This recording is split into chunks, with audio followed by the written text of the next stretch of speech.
All right, we are live Live where? on my YouTube channel. Oh. So a whole two people are watching this, yeah? Well, nobody right now because I've just started. Okay. So, I think it'd be useful right off the bat to just get down exactly what types of IP you think are valid, like, because there are Whoa, all sorts whoa! of. No introductions, no small talk, no foreplay, straight to business. Um, Didn't even buy me dinner. yeah, just straight to business. So, what forms of IP do you think are valid? Because, there's patents, copyright, all sorts. Well, in general, I think IP is valid in general. So, copyrights, patents, the whole 9 yards. Whole 9 yards. All right. Um, so if it's the case that there is no scarcity in ideas, how can it be that there can be property rights in ideas? Because I don't think scarcity is a good measure for rights. But I mean, the only time when a property right really matters is when there's some conflict over a scarce means, right? Doesn't make No. sense to talk about a property right in something where you can't conflict over it. No. So what would you say is the fount of property then? What is the foundation of property rights? Mm-hmm. The creation of value. Meaning what? The production of value. So give an example. It's a bit easier to kind of like have like a, can we just start over like as a as an introduction, because it's fairly quick, like it's like, hello, I'm from here, something like that. Sure, say where you're from. Hello, I'm philosophical zombie hunter. I typically debate socialists, and even I have quite a few ANCAP friends, but Liquid Zulu wanted to debate me or debate people in general. And I want to talk about intellectual property rights because it's not a subject I know very, very well. I had to do research for this debate, but I'm studying a bit of. I'm trying to study how innovation occurred, or why did we get rich over the last 250 years, and property rights and intellectual property rights, as far as I can see, were a big factor in that. So that's why I wanted to do the debate. All right. So you said before that the foundation of property rights is the creation of value. Can you give like an example of how I could attain a property right over something? Well, I mean, you yourself would probably tell me something about if you wanted to claim that the land is yours, you would homestead it, right? Mm-hmm. What does that entail? So homesteading some nature-given good that would imply it would be the original appropriator of it. Basically, you take Hmm. something from nature and you begin implementing it as a means towards some end, right? And it's because you are the first comer to that. You are the Hmm. original occupier, some say, that you have the right to use it. You have the property right over it. Because any later Okay, cool. But comers how would do you? initiate conflict. Sure, but how do you make it yours? Like, what is it that you do to the land that would homestead it from your point of view? You appropriate it from nature. You start implementing it as a means to an end. You are the original occupier of it. Let's give an example. Robinson Crusoe is on an island and he sees like a twig sticking out of a tree. He takes this twig off the tree and sharpens it up into a spear, and he wants to Okay, use this to spear fish, right? That would be cool, him homesteading that stick. outstanding. So him him taking a piece of, or like a twig from a tree, or a piece of wood, and then fashioning it into something, would you say that is a sort of mental activity? Obviously there's physical labor involved, but he has to Mm-hmm. Yeah, understand the process of. there's definitely mental stuff going on there. Okay, so from my point of view, and we'll get to it more, we'll flesh it out more in the conversation, that mental labor is basically the fundamental way of how, let me just quote here for a second. So in a sense, create, wait, I don't like that quote. when Robinson Crusoe produced the spear, the production. Sorry, I'll just say the quote. Production is the application of reason to the problem of survival. And in a sense, man's mind, what was largely used to make the spear, is his basic means of survival. Would you agree or disagree? Probably, yeah. And if assuming he wants to survive with the stick. Yeah. So I would therefore say that production of value is a sort of moral virtue. Like without the ability to use our mind, we're not able to survive. So what does it mean And for Robinson Crusoe to have a property right over that stick? from a government point of view? From the law, right? What is, as in natural law, what is the true rights of the situation? What does it mean for him to have a property right over that stick? Well, I'm not exactly clear on the natural law per se, but I'll try to skip that part. So now that he's created the stick to help him fish, that he's used the spear. Now he's created value from the spear. It's a tool that he can fish faster or fish twice as much. So that is a value to him for survival, for living. And if we take that away from him, then we're taking away his tool to survive. So the property right in a sense is to allow him to survive, is to give him the means for his own survival. So you said something. Well, there I mean, about... I'm not exactly saying it right, because you can take what I just said in a few directions, but in the very specific context of him, obviously, if you say, well, the stick isn't his, and let's say he makes another stick, you take that away as well, he has no way of surviving. Right, so you're saying about taking it away. This sounds a whole lot like conflict, right? It's the property right only matters when there's a possibility of somebody taking that stick away, right? Initiating a conflict over the use of that stick. So the problem I have with conflict and scarcity is it's a sort of utilitarian way of looking at property rights, and I'm trying to look at it as a more ethical way. I made absolutely no mentions of utility there. Well, I'll explain. Well, so the idea of scarcity and conflict was made up by Jeremy Bentham proper. Like it came from him, and I see it as a result, I see it as a sort of utilitarian. I mean, I guess we can argue about it, but I see it as a sort of a utilitarian argument. And because like we don't want conflict in society in a utilitarian sense, we want scarcity to, in a sort of economic sense, we want scarcity to be distributed equally, or I don't know, all sorts of stuff. It seems to me like it's a utilitarian argument. Now I'm making a moral argument that it's absolutely not a utilitarian argument. I'm basing my definition of scarcity soundly into Rothbardianism. Rothbard is hardly could be described as a utilitarian. In no sense as a utilitarian. Again, I really must state that this is an argument from Jeremy Bentham proper. So I don't know what I guarantee you this is nothing to do with Jeremy Bentham. This is Hoppe's argument. He says it all the fucking time. I appreciate. I don't know Rothbard or a bit of Hoppe, I suppose, but I assure you that this came before them. Okay, right. So it came from.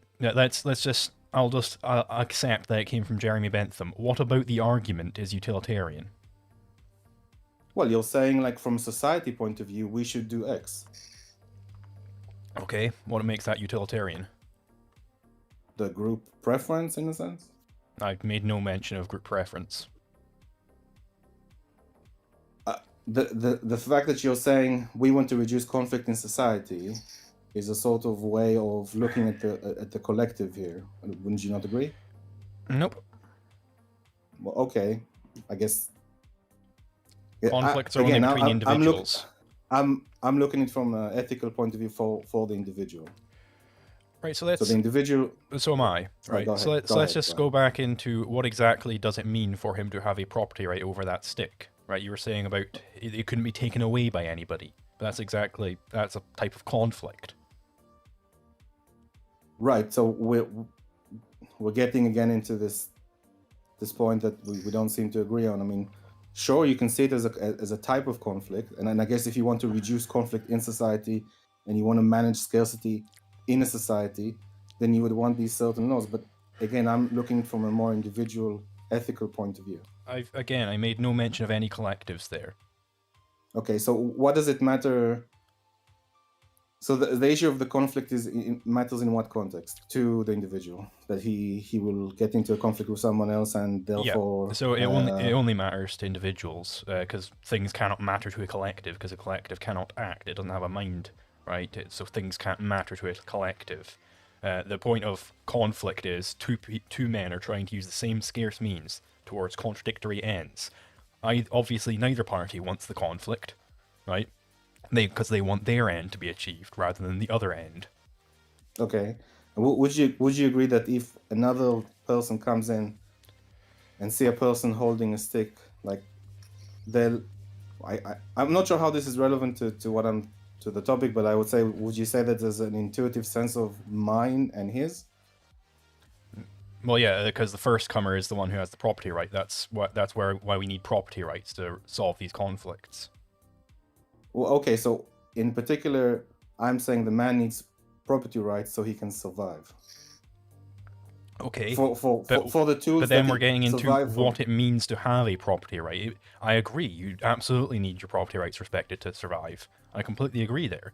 But we need to get into what exactly that means to have a property right over the stick. It means it can't be taken away from anybody else, right? No, it's nothing to do with anyone else. Let me layer that so I maybe can expand. And it's good that you're challenging me on, because I had to study for this particular debate. So if you don't allow a person, just on this, if you don't allow Robinson Crusoe to be able to use his mind and be able to keep the things he produced, he simply won't be able to survive. Forget conflicts and whatnot. He just won't be able to make fish. He won't be able to find the means to feed himself, to sustain. He'll eventually die, or die very quickly. Right? Like, forget conflicts just for a second. Just if you keep taking it away from him, he'll just die without the conflict. I agree completely. If you don't have your property rights respected in any sense at all, then you're gonna die quite quickly. Right, but the point here is that you produce something to help you survive more. So let's say if you catch the fish with your two hands, it's very inefficient. You can't do it, but now you figured out a way using your mind to create some kind of tool, and now you're able to do it fast. If you keep taking away the tool repeatedly, then you have to go back to doing it with your hands. And in addition to that, you're stifling the mind. You're using force to stop someone from using his mind and improve his chance of survival. Because if you keep taking the tool away, he's just not going to think about it. It's like, well, if I make the tool, someone's taken away, there's no point. And I may as well just grab it with my hands constantly, if at all. Would you agree? Yes. Cool. But what does it mean for him to have a property right over the stick, though?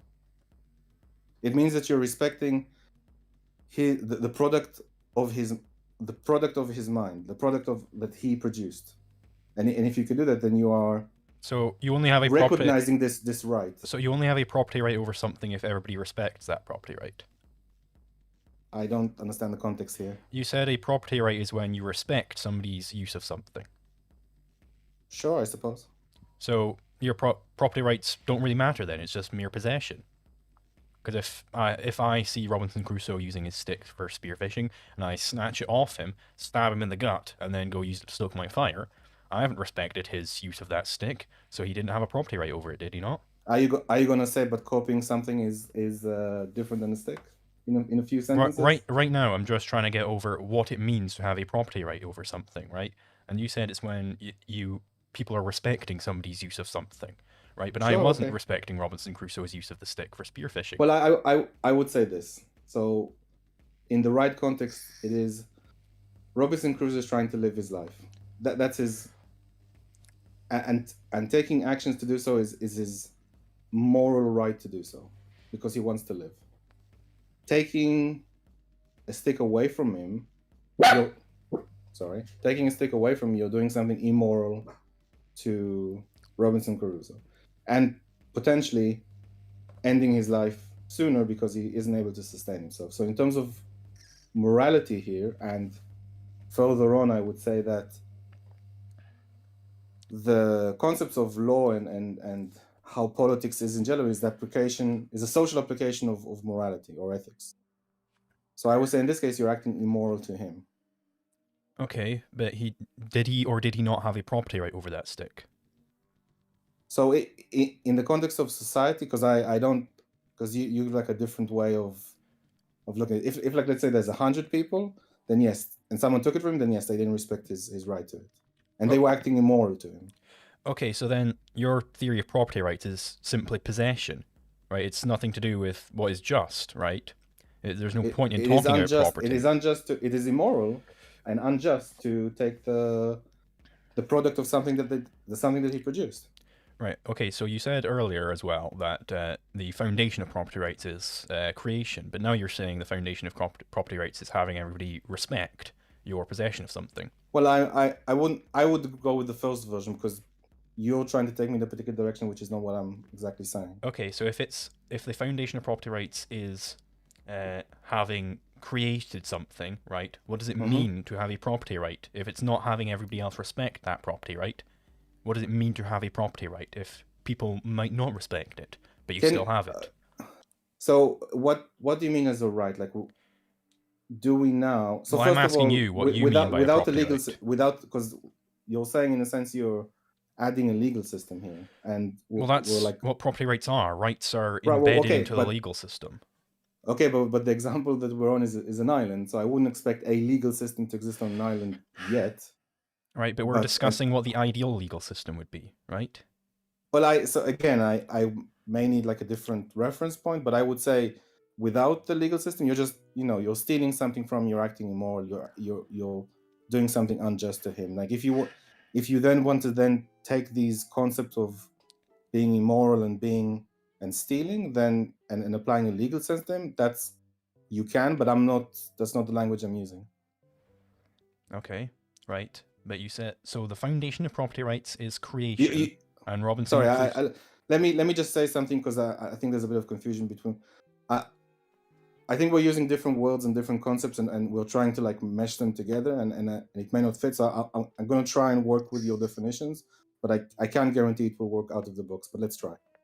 Okay, right. So if the foundation of property rights is creation, right, and Robinson Crusoe has created this stick, so he has the property right over that stick, right, whether other people respect it or not. So what does it mean for him to have that property right? It means that if someone else takes the stick from him, let's say there's a government, because sorry, I have the government for these sorts of things. Or let's say this: if someone takes the property right from him, he has the right to get it back or defend himself, or if someone initiated force on him, he has the right to retaliate. If it was a society kind of level, then it would be the obligation of the government to uphold his property right. So could we say something like, when you have a property right over something, it would be immoral for others to try and use that thing in a way which is incompatible with what you're doing, right? I want to take Robinson Crusoe's stick and use it for my own ends rather than his ends. Well, if he didn't allow you to do that, it would be immoral, sure. Yeah, okay. So, right. But that is basically exactly the same as what I'm saying. It's maybe having a property right over something means that it would be unjust for others to... Basically, it's embedded into conflict avoidance. So the property right is assigned to the party who, in a given conflict over the use of that means, was the one who didn't initiate the conflict. So, again, I appreciate we have different concepts for the same thing, and I'm trying to work with you here. I would say potentially, maybe, potentially yes. Obviously, there's... I mean, we can work with your framing of it then. So it would be immoral for other people to try and use that means into ways where it's contradictory to what you want to do with it. Well, it's immoral for someone to take it, at the very least, without the permission of the person who created it. They have a right. I would like to point out it's not necessary to have this proviso of unless they were given permission, because if they were given permission, then it wouldn't be contrary what That's they fine want to then. happen, right? So, so how can you take an idea from someone and use it in a way which is contradictory to how they are using the idea? Because it's not scarce, so we can both use the same idea at the same time for any number of ends, right? It's not a Right. means. It's not scarce, but you are excluding what? Sorry, let me look at this. So, what about the person who came up with the idea? What Because about them? they invested mental labor into this idea. Okay. What about that? So what about them? Okay, well, let's Who take an cares? example of like a song, right? Someone Mhm. or a movie. Someone made the movie, or a production company made the movie, and it cost them a lot of money. Each person there like had decades of experience when they made that movie. There was like an intellectual and creative process. They made that movie, they put it on the internet, and now you can download it, you can copy it. Like two people will have a copy. It's not like it's not like it's scarcity, but you are ripping off the person who spent mental labor and a lot of time and money to create that. And do you not think that is immoral to steal that from him? Right, okay, so here's when we need to get into the law again, right? It may well be that you're a bad person for doing that, but the question really is whether it would be just for the creator of the movie to stop them from doing that, to, use force to stop them, right? Well, but before you get into that, do you agree that taking away the effort of someone else is immoral at the very least?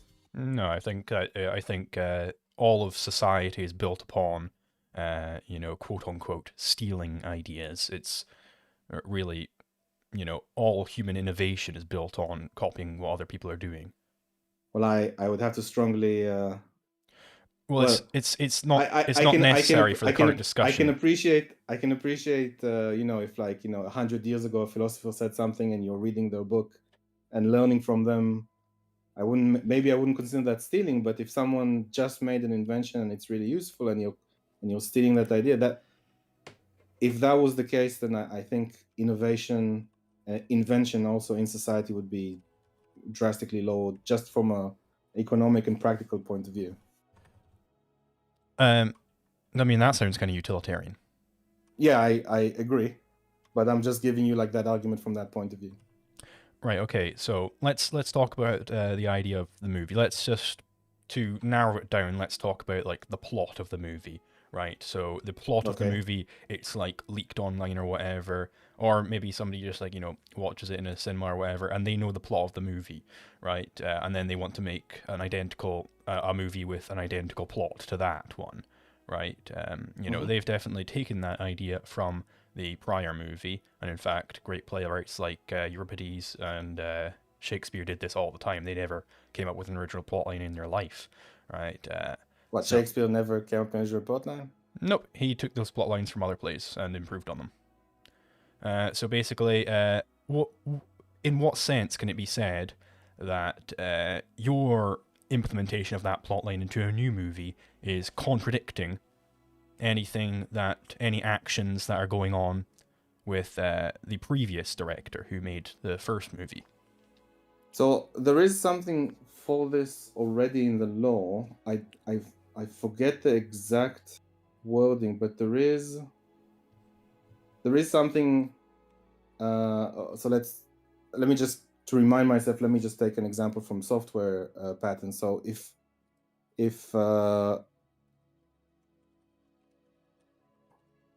in the software patent, that can't be patented. So you'll have the idea of how to solve a particular problem. Let's say that cannot be patented. But like when you go more in depth and then you show, sorry, you build on that idea and then you add a lot more, I don't know, flesh to the bone, and then you apply for the patent. That's fine. But the idea behind it is not patentable. Like the general concepts behind it is not patentable. So maybe it relates to this potentially. Okay, right. So, but what would it mean because we were saying that it was when you're trying to take something from someone else and use it towards ends which are contradictory to their ends, right? But what ends am I, what use of what means am I contradicting, when I take the same plotline and make my own movie, right? So I think How am I contradicting any of their ends? I think there's like a distinction between a produced value and like a sort of concept that was used to produce it. Like you could have come up with an original concept to help you produce it, but the more final product or the more established product is the end result that you cannot say. But the like if within it there's like a concept or an idea of how to solve a problem that you cannot patent in general, and that can be used in the commons. Okay, but what does it mean for what ends am I contradicting of the original director when I make a movie with the same plot?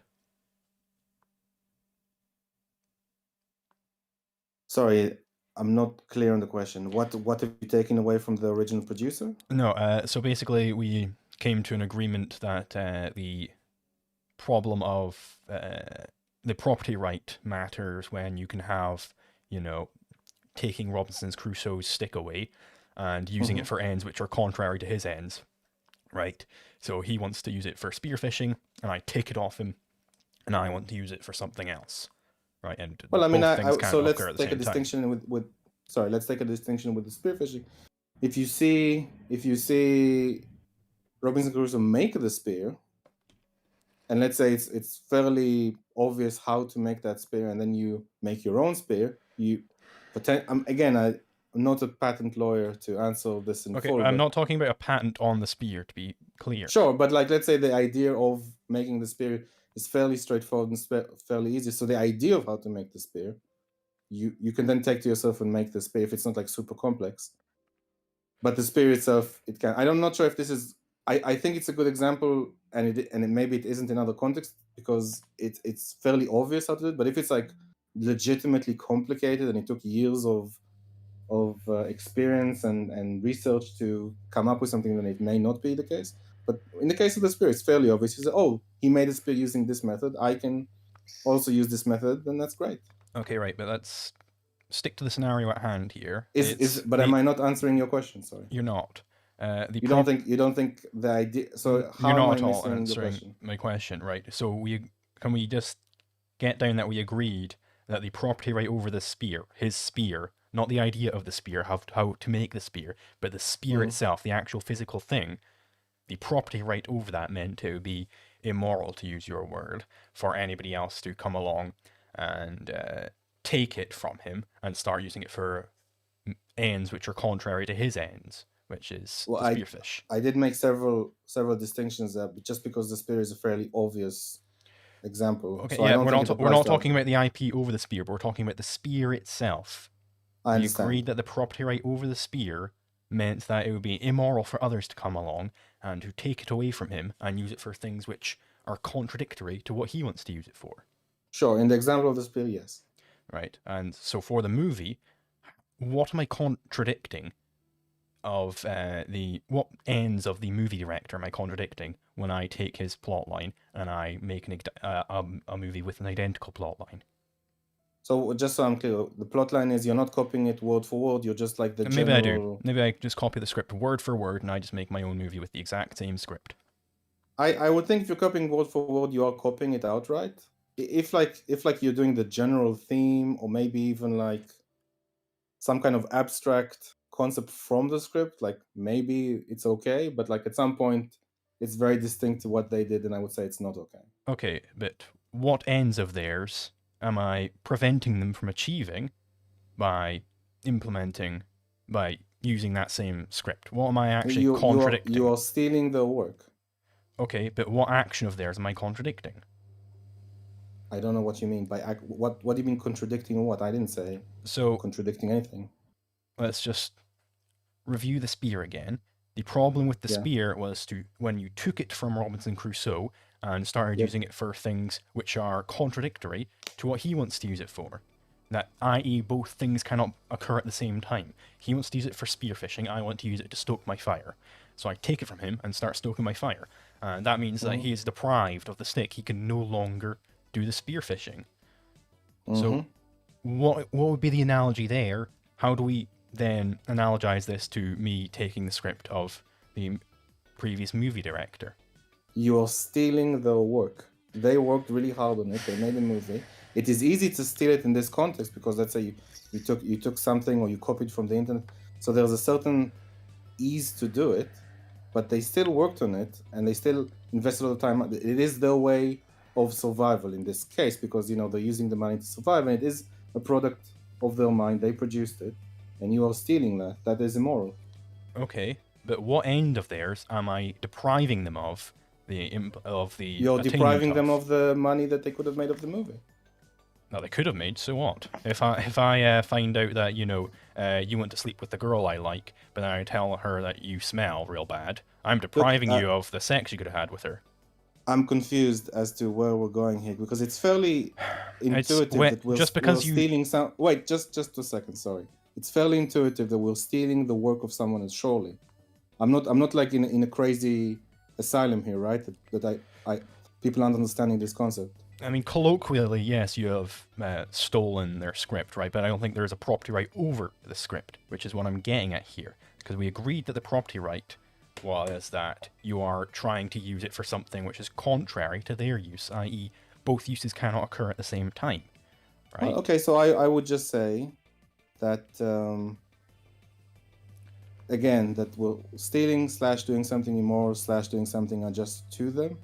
But they could have sold it and made a profit, and now they are no longer able to. So you're taking money away from them. Okay, right, but then with regards to you saying they do or do not deserve a property. I mean, that's I don't know what to say in that regard because technically they should have property over that movie, and you're taking it away from them. But let's analogize this to you want to sleep with a girl, but I want to sleep with her instead. So I tell her... She's not my property. Okay, but I tell her that you smell, right? I tell her that you smell really, really bad. Now she doesn't want to sleep with you anymore, right? I am depriving you of the sex you could have had if I didn't tell her that. If I had never told you that you smell really bad, she would have slept with you, right? I'm depriving you of that sex, which is similar to the movie director. I am depriving him of the profits that he could have made because people would rather go see my movie. This is competition. I liked your example more when it was a yellow sock that everyone admired and gave them great joy. What? In a different debate, you said someone wore yellow socks and everyone really admired them, and it gave them great joy when they saw the socks, the yellow socks that you were wearing. Well, I thought that was a better example. That was an entirely different thing. That was talking about. I know. I'm just saying I like that one. I don't know what to say in the context of. Okay.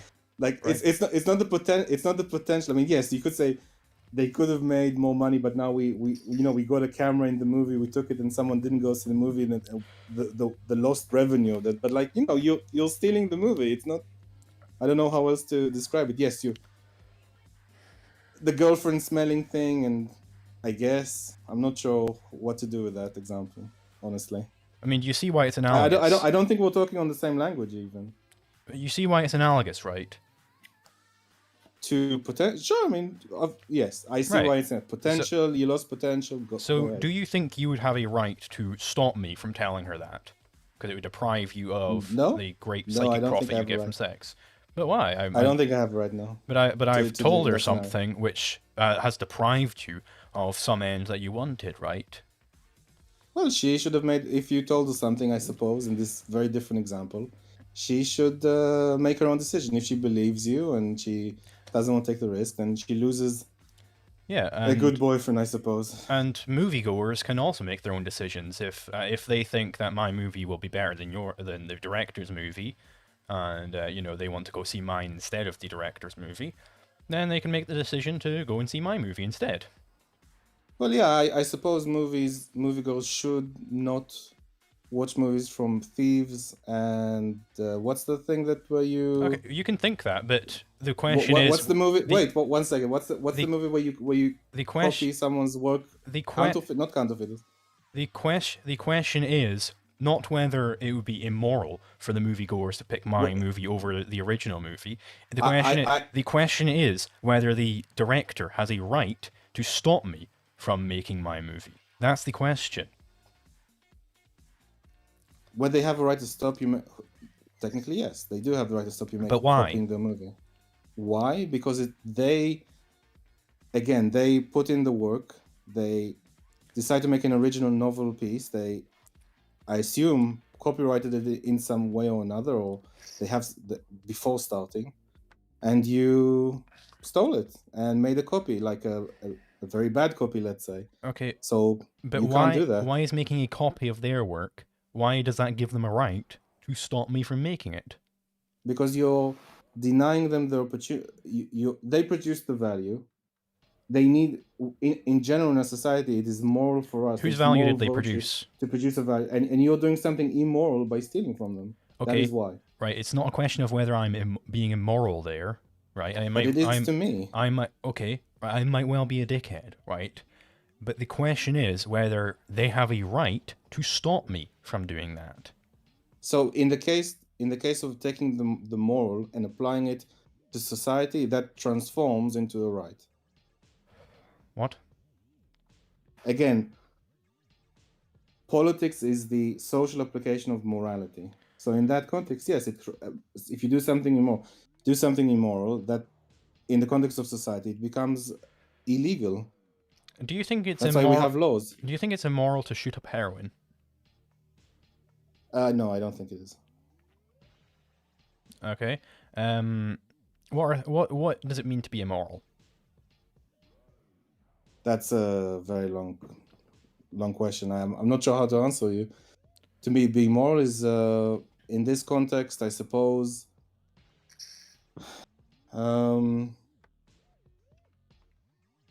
restrict someone else's opportunities of surviving, or in this context where, so this is why I should study more about the philosophy I talk about. Let's say it is more, if you want to live, if you choose to live, then being moral is whatever it takes for you to achieve your life. Like, life is your standard of value. So whatever it is you want to do with your life, that is moral. So morality is the guide to help you live your life. And if someone acts immoral to you, then they are denying you that opportunity of living your life either entirely or in a particular way. So that would be immoral. So moral things are things that affirm life. Is that a good enough summary? Yeah, sure. Let's Okay. start with that. I mean, again, this is a weaker topic of mine. I mean, do you think shooting up heroin affirms your own life? It seems to me that would be quite dangerous to your life. Potentially, but you have a right to make decisions, and you have a right to take the consequences of those decisions.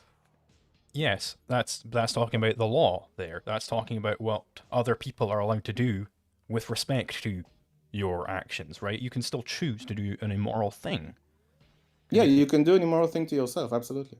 Okay, so it would be immoral to, let's say, just to take the absolute example, commit suicide, right? It has to be if morality is things that I don't are think it's immoral life-affirming. I don't think it's immoral to commit suicide, because again, the context was, if you choose to live, then there's a set of moralities. But if you choose not to live, for, like, let's say life is your standard of value, but let's say you're very sick, you're very frail, everything's painful, and you cannot live the standard of life you want to live, then I would say it is a rational, at the very least, rational action to end your life. But certainly, like, shooting heroin, it's not a good idea long term. So I would say you're acting in an anti-life, and if should you want to live, you're acting in an anti-life way. Okay, so that would mean that it would be immoral to do that, given you choose to live. All right, okay, cool. Do you think somebody has a right to stop you from shooting up heroin? I said no already. Exactly. So that means that just because it's immoral doesn't mean you have a right to stop the person from doing it. So the fact that it may or may not be immoral for me to copy that person's movie is entirely irrelevant to whether they have a right to stop me from making the movie. No, I don't agree, because you have a right to your own life. You don't have a right to take someone else's stuff, initiate violence on them. You don't have a right, and certainly in society we have, laws based on morality. Okay, but I've just given you an example of something Yeah, which I is said immoral but you're You can do not it to allowed to... yourself, but Okay, I, right, I've I just given you an the example of context is something which is immoral, but you're not allowed to stop them from doing it. So therefore, the fact that it's immoral is entirely irrelevant in figuring out whether or not you have a right to stop them from doing it. so look, it depends. Okay, let's go back a bit, right?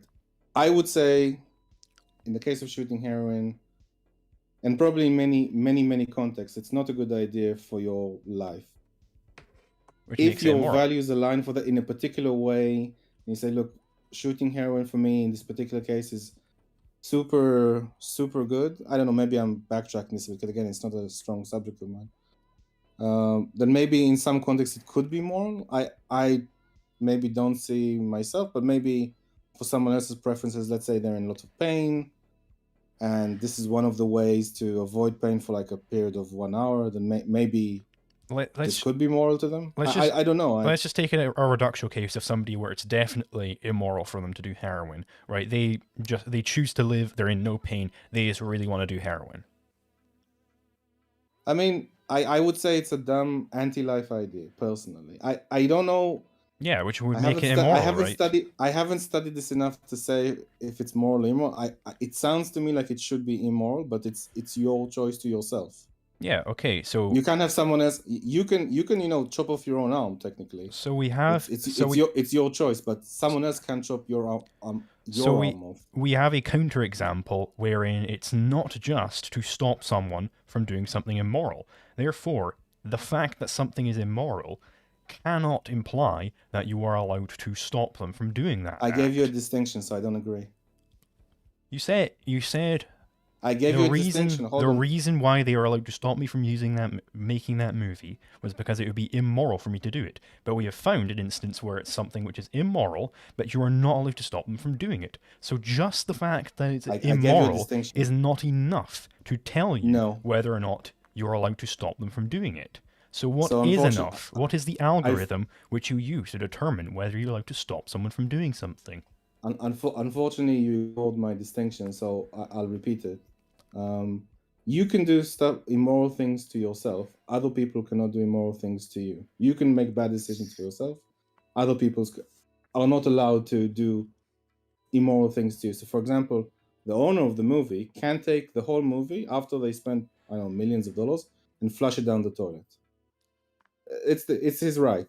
It could be, Is slander immoral? Sorry? Is maybe, I don't know. Immoral? I'm giving an example, right? He spent all this time and he got really angry one night and drank all of it and decided to burn it, and now it's gone. Like it could be the case that it's his property, he's allowed to do those things, and he's allowed to make mistakes and learn from those mistakes, but you can't take that thing away from him, steal it and copy it. That you can't do. That would be illegal.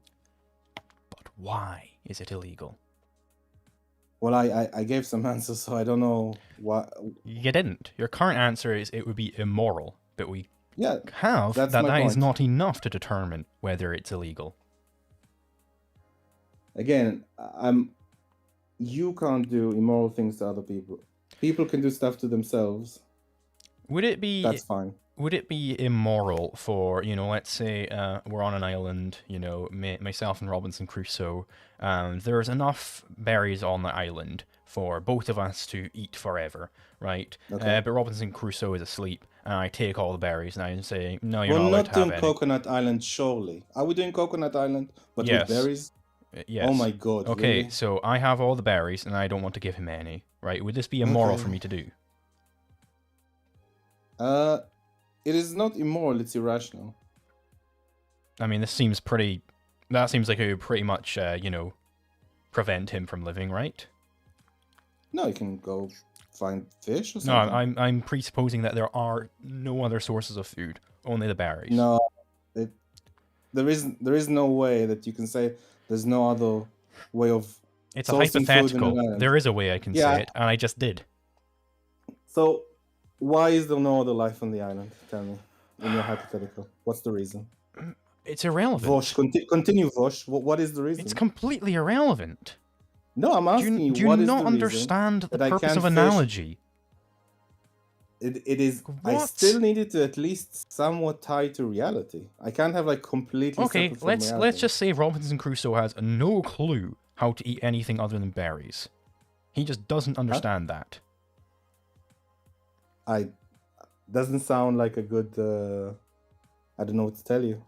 I mean, if I were there, let's say, I would say, look, I would look for other sources of food. I would try to fish. If there's no fish, there are crabs. I'll look for crabs. Maybe I'll make a net, wait for a bird to fly down, throw the net on a cooker. Maybe try to find other ways of finding berries. You're walking even around. some of the berries could be dangerous. You're walking around the fucking hypothetical right now. Look, the Vosh hypothetical is a bit silly. It's not. To begin with. Well, okay. Well, in your hypothetical, I look for fish. I don't know what else to answer. Okay, sorry. You die because there are no fish. Was it immoral for me to take all the berries?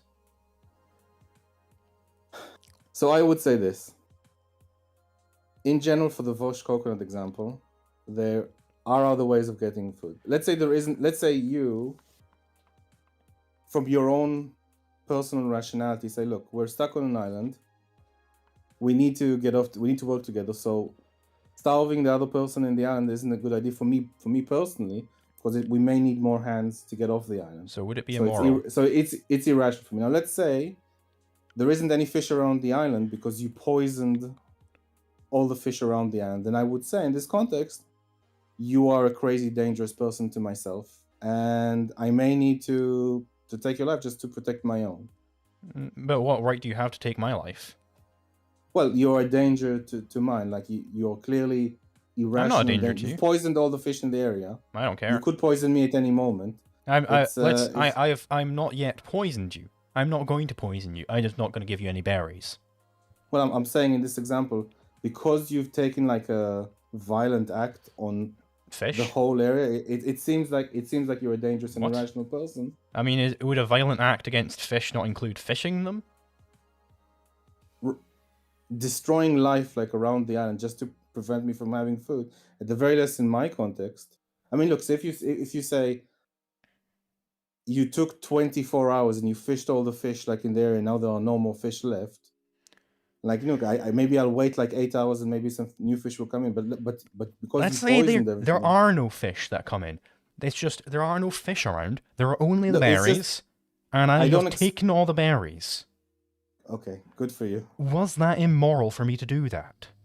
Well, I gave some answers. I don't think you didn't answer. You've not answered that yet. Well, because I don't agree with this hypothetical.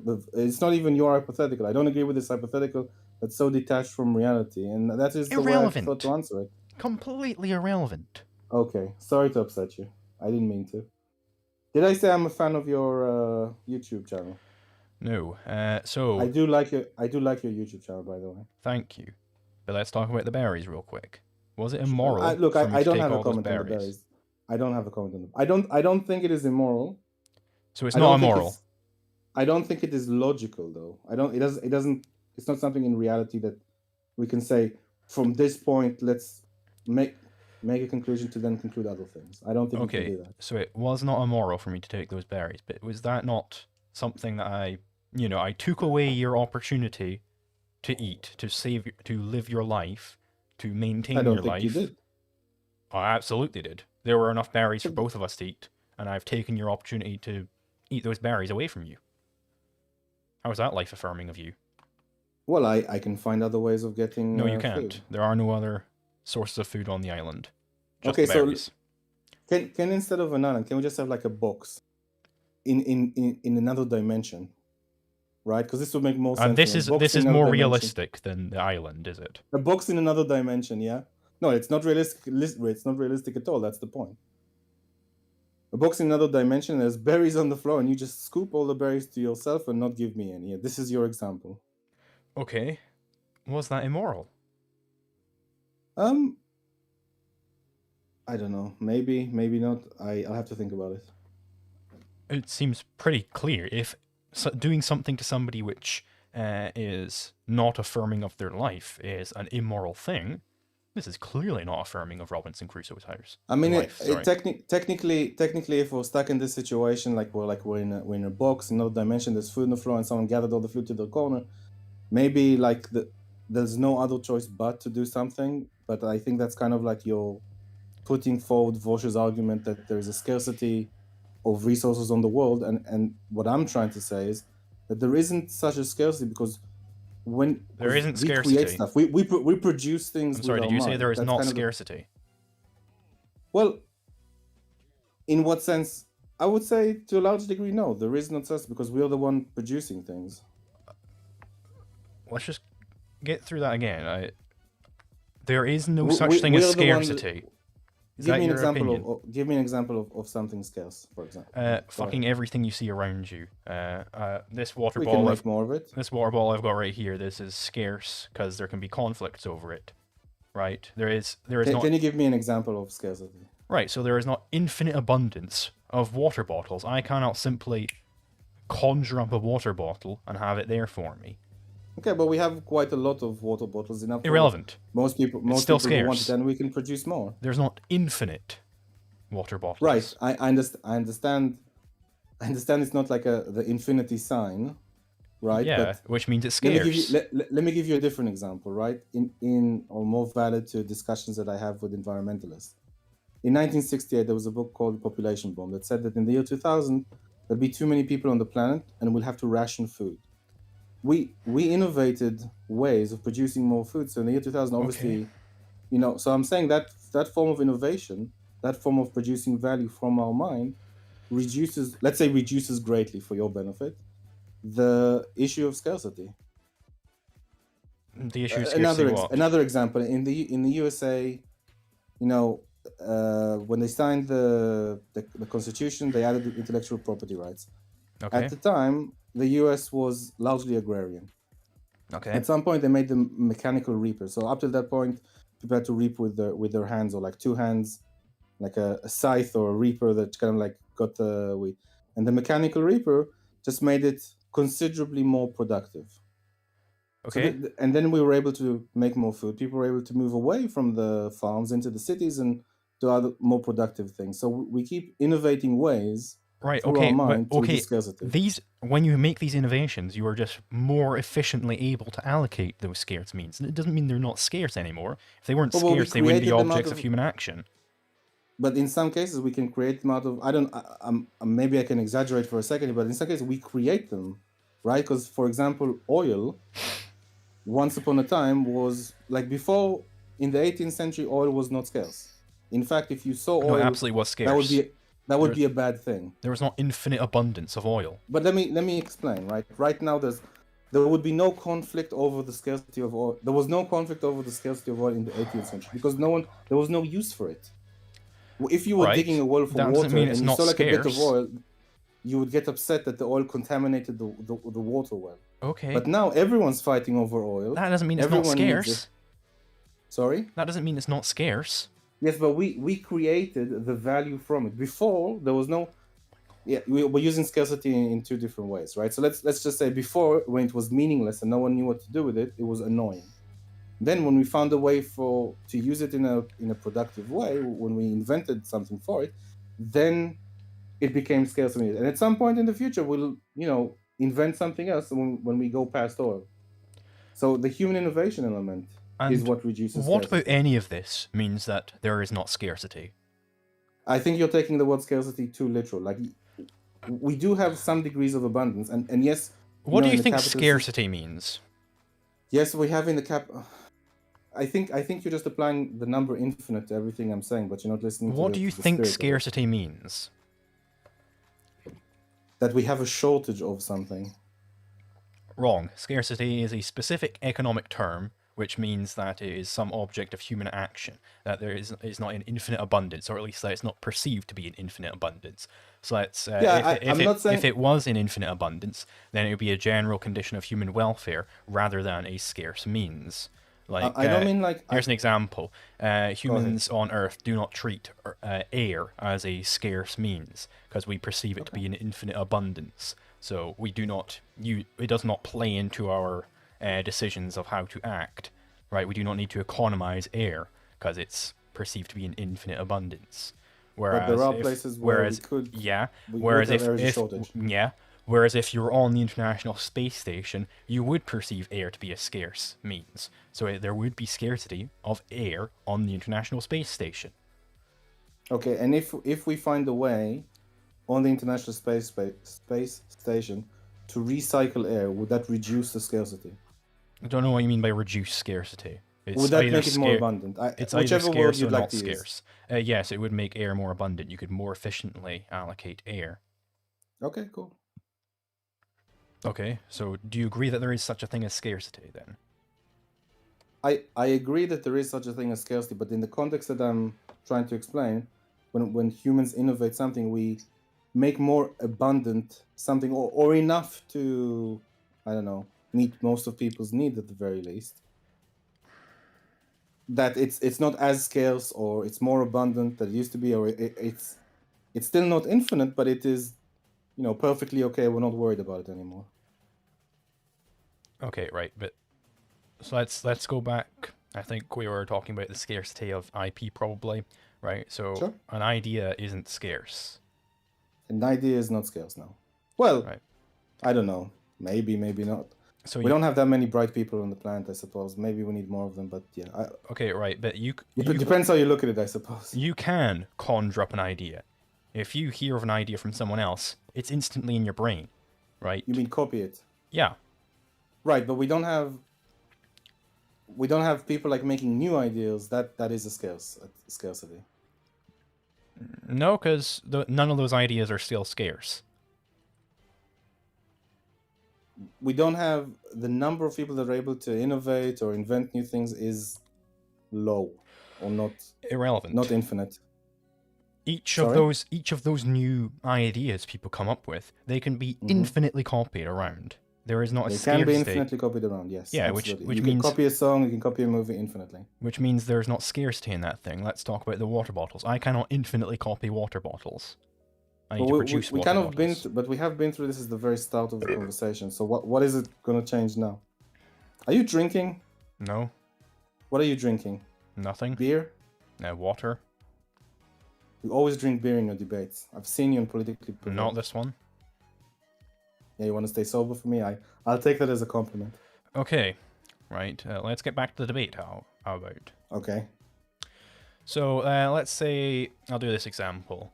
A discovers an oil well underneath the ground, and it extends into his neighbor's properties, right? So he wants to, make use of this oil well. So he makes his neighbors an offer of, like, just the standard rate for the house. They don't think that there is oil under the ground, or at least they don't know about the oil under the ground, right? So they are selling for a price way lower than if they knew there was oil.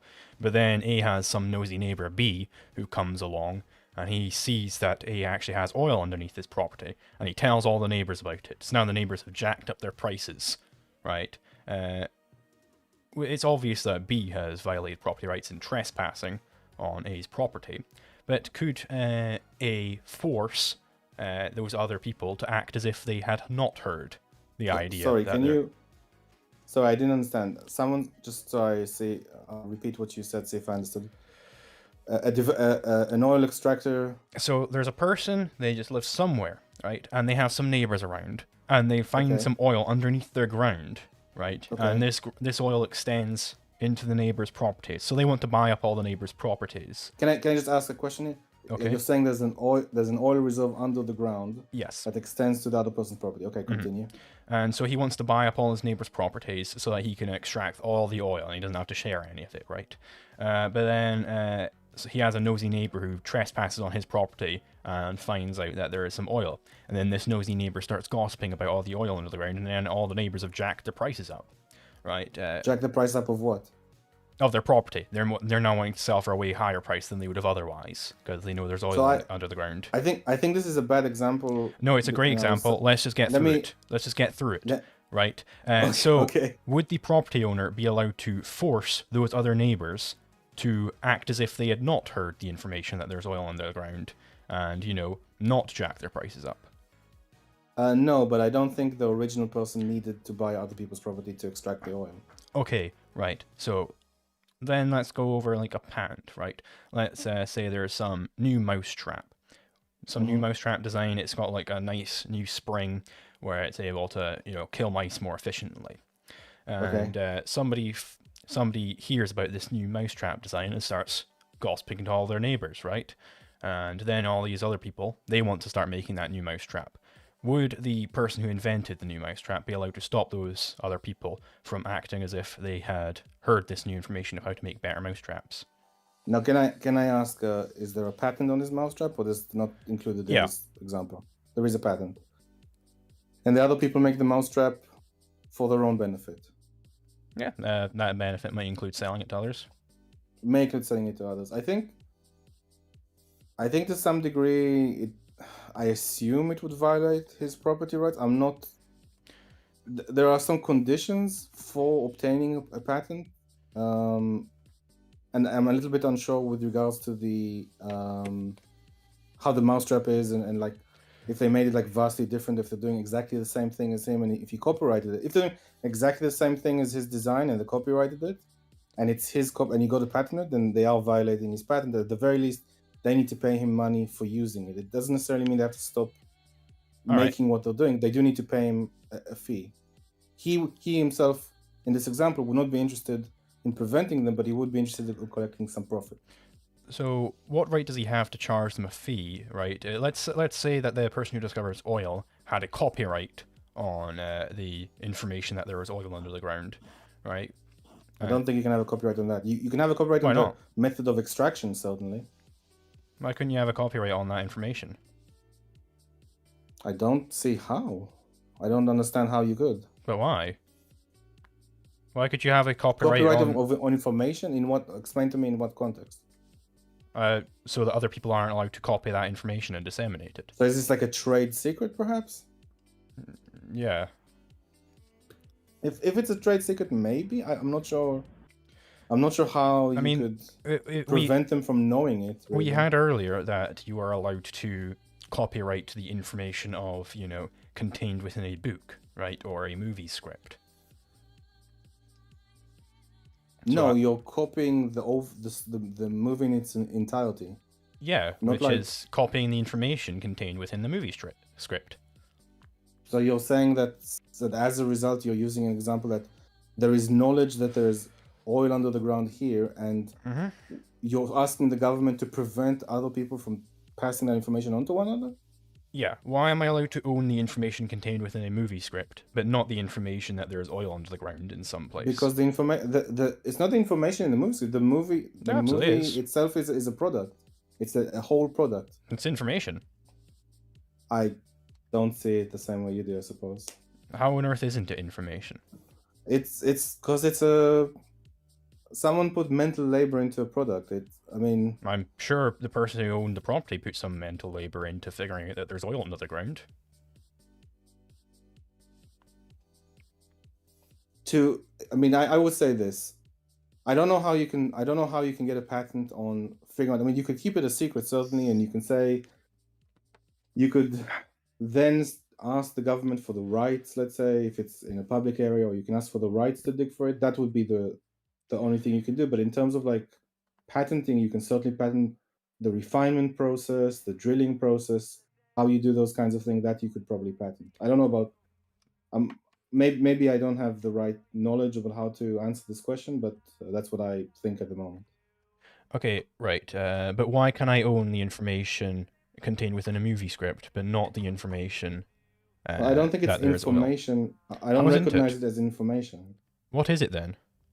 It's a movie. It's an entire product, a movie, like a work of art. Okay, but let's just say that I start disseminating the information of what the script is, word by word. I just tell it to other people. You could probably do that.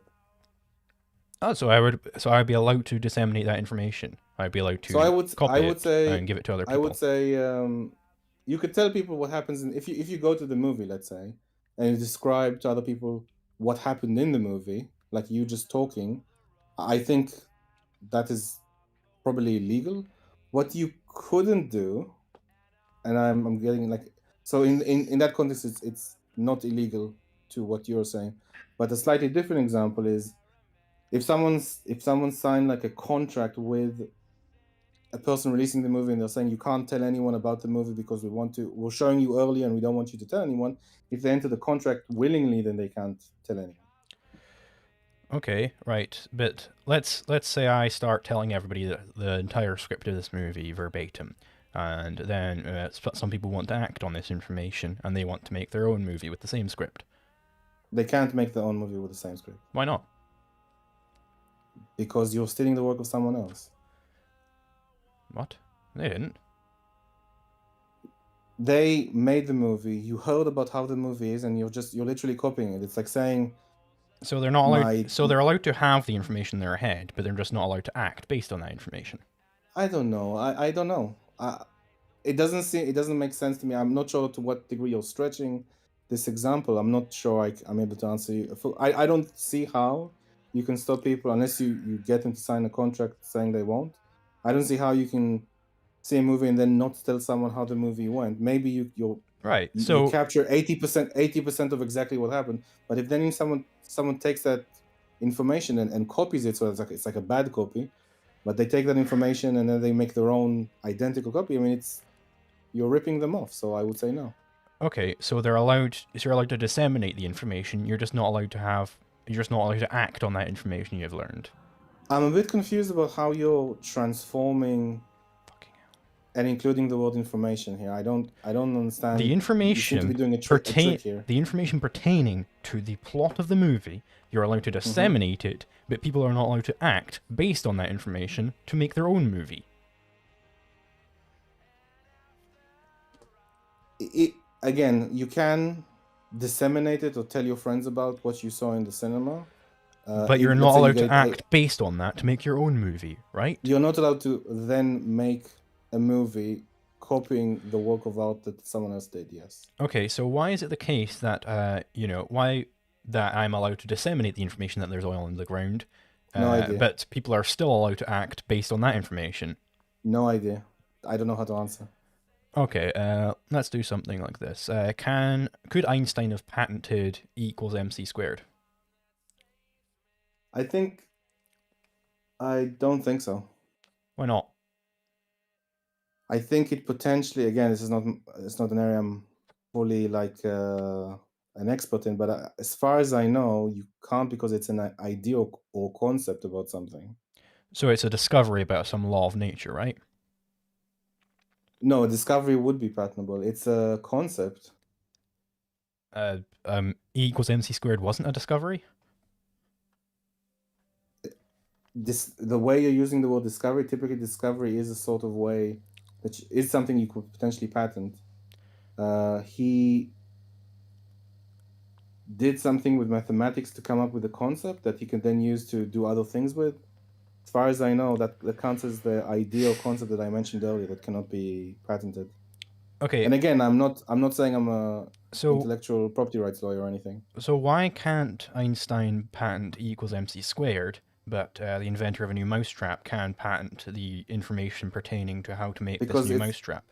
Sure, because it's like a complete thing. I made a distinction earlier where you have about the idea about how to solve something, and then you have the actual thing. The actual thing can be patented, but like the approach or the idea or the concept around it, like a more vague and abstract way of that is the right direction to solve it. But then I made a product around this direction. The product itself is patentable, but the direction, the idea, the concept, that is not. So what makes the concept, what makes E equals mc squared a supposed concept, whereas the information pertaining into, if you arrange this matter in this way, you make a better mousetrap, what makes that not a concept and rather whatever the other word you used was? So when you would apply for the patent, you would show them like a schema of how the mousetrap is. You would show them how it functions, how it is useful. Wait 1 second. You show them how it is something that's new that didn't exist before, assuming it is. You will show them how it is useful because you're producing some value. So you're showing how it is. You're describing how this mousetrap captures the mouse, and you're disclosing proof of how it is useful. And it is not obvious to something else that was done before. So in the example of the obvious, because I'm also finding it a bit difficult to explain, but let's say you had a bicycle and then someone else said, well, I want to add make a tricycle or add 2 training wheels to the bicycle. Now it's something new. I want a patent. They said no, it's obviously still a bicycle. So if it meets those 4 criteria, then you can get a patent on it. And I don't think you can do that with an idea or a concept or a direction. Could you just quickly list the 4 criteria again? Yeah, sure.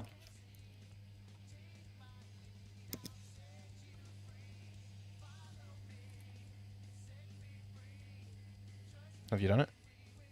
In Alright. the chat. Okay, so it has to be something new, something useful, and fully describe it in the application, and it's not obvious, right? So general relativity, when Einstein came up with that, definitely new, definitely useful, and he definitely fully described it in his various papers on the subject, and it's definitely not obvious. So okay, then maybe I'm wrong then. My understanding is you can't, but maybe I'm wrong. Right, so Einstein could have patented the theory of general relativity. Well, I think he could not, because I explained why. But again, I'm not an intellectual. I mean, it fits all your criteria. How can you show like a schema of the thing? He did it. That's how he explained it to the scientific community. He described it in a paper. Did he get a copyright on it? Can he get a copyright on a mathematical formula? Under U.S. law, he was not able to. No, I don't think he even tried. You'd not be. They list that under discoveries of natural law. Laws of nature. I'll say, to not be confusing. And you're not allowed to patent or copyright those. But my point here is that the distinction between a law of nature and an invention really doesn't exist. There is no hard set line. What do you mean? How on earth does it exist? Well, a mousetrap is a bicycle or a mousetrap or a car, or these are things that you crafted. The plane, the Wright brothers made the plane. Of course, you can get a patent on that, but again, I don't see how you can patent a concept. Saying that it's an arbitrary distinction is not accurate here. What makes it not a law of nature, given that everything which dictates the function of an airplane is based entirely in laws of nature? Is it not a law of nature just in the same that general relativity is, to say if you arrange this matter in this specific arrangement, right, then you'll make a plane which can fly? So you may use laws of nature like gravity and wind turbulence and all those things to... Well, actually, I don't even know how you can add that to the patent. I don't even know how you can add that to the patent law. But usually when you apply for a patent, like you show the design of your patent, like this is a plane, this is what I mean, this is how it flies or does something useful, and then you get a patent on it. I don't know about like the laws of gravity or again, a mathematical formula. I don't know how you would do that. But you understand my explanation that they're both I don't think laws of nature. I don't see it at all. Right. How is it not a law of nature to say, given this arrangement of matter, you will produce a plane which can fly? Whereas it is to say everything which general relativity says. I don't even know how to compare. I have to say it's so distinct. I don't even know how to. So like, let's say the plane, right? You say, I structure the wings and the tails like this because there's a law of nature that helps it lift off the ground better, but this is how I structured it. No. Considering the law of nature. It's a law of nature that, given this specific arrangement of matter, it will create a plane which flies. It's based on other laws of nature, but that is still a law of nature. I can't even fathom how you connect it to. All right, so let's move on then. Can I trade in intellectual property? Yeah, you can transfer it. You can license it. You can put it in a pool with other patents. Okay, could I pass an intellectual property on to my children? That is a good question. I think there's a time limit on them. But why? Why is there a time limit on them? Mm-hmm. I assume that it's to... So this is a very complicated concept, complicated area of law which I'm not familiar with at all, and I know there's arguments in this area as well, but some laws are exaggerated, some are not enough. But as far as I understood, the reason was Well, to be clear, to either I recoup. don't want the reasoning that some country has given for why they implemented time limits. I want to give the reason in an ideal law society why there would be a time limit and why I couldn't pass it on to my children. So I would say this: if it potentially, if it's a very very long, intellectual property, maybe you can, but the vast majority would end like at 10 to 25 years. Why do they have that limit? I would assume that it's because, let's say, Moreover, why is it just that they have the limit? I'll tell you why they have it. It's because people, go on. they weren't able to get past it through Congress or whatever. That it's just be infinite, right? But I want to know, in an ideal law society, your perfect Randian monarchy, why would it be the case that there would be a limit on how long an intellectual property lasts? Because that isn't the same for any. Because that isn't the case for any other property, right? I can pass down this water bottle to my children, and they can pass down to their children. There is no time limit when it just seeds into the public domain. So why is that the case for intellectual property? Okay, can I ask you a favor to me, please? Okay.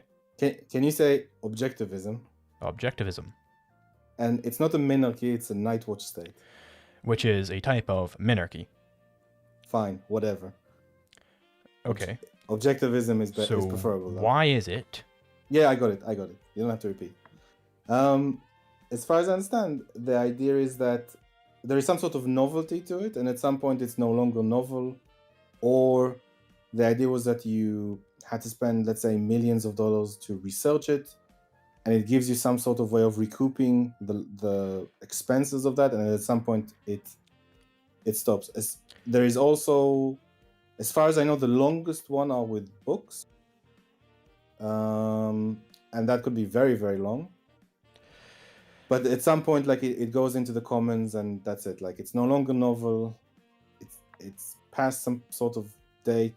So I'm not familiar with the reasons. So the reason you're giving in a perfect law society for why intellectual property would expire after a given point is because it would no longer be new at that point. But why is the fact that it's no longer new? Why does that entail that the intellectual property should expire? I honestly do not know if I even gave you the right answer, because it's a complicated topic that I didn't study for this debate. So I'm assuming because the novelty wore off, or it's supposed to give you some sort of ability to recoup the research you put into it. But I do know at some point it was, and as far as I know, even Ayn Rand does say that it's a limited. It's not an infinite exclusive right. It's a limited. Patent. Her position on it is that it expires upon the death of the person who came up with the intellectual property, which is entirely arbitrary and makes no fucking sense. Great. Okay, so you have your answer. Right, so is that the position you want to take up as well then? I don't know enough to have a strong position about it. I'm not sure what to say. Okay, if two men simultaneously come up with some new IP, who has ownership of the IP? Can I ask you? Can we maybe go for more generic uses of IP, how it's used? Because we're going obviously, and I appreciate your stance that we're going for all these extremes, but maybe we can just talk about the more average use of IP. And the edge cases are really going to be important in highlighting go ahead, how consistent your system is, right? So if two men simultaneously come up with some new IP, who has ownership over the IP? It could be both of them.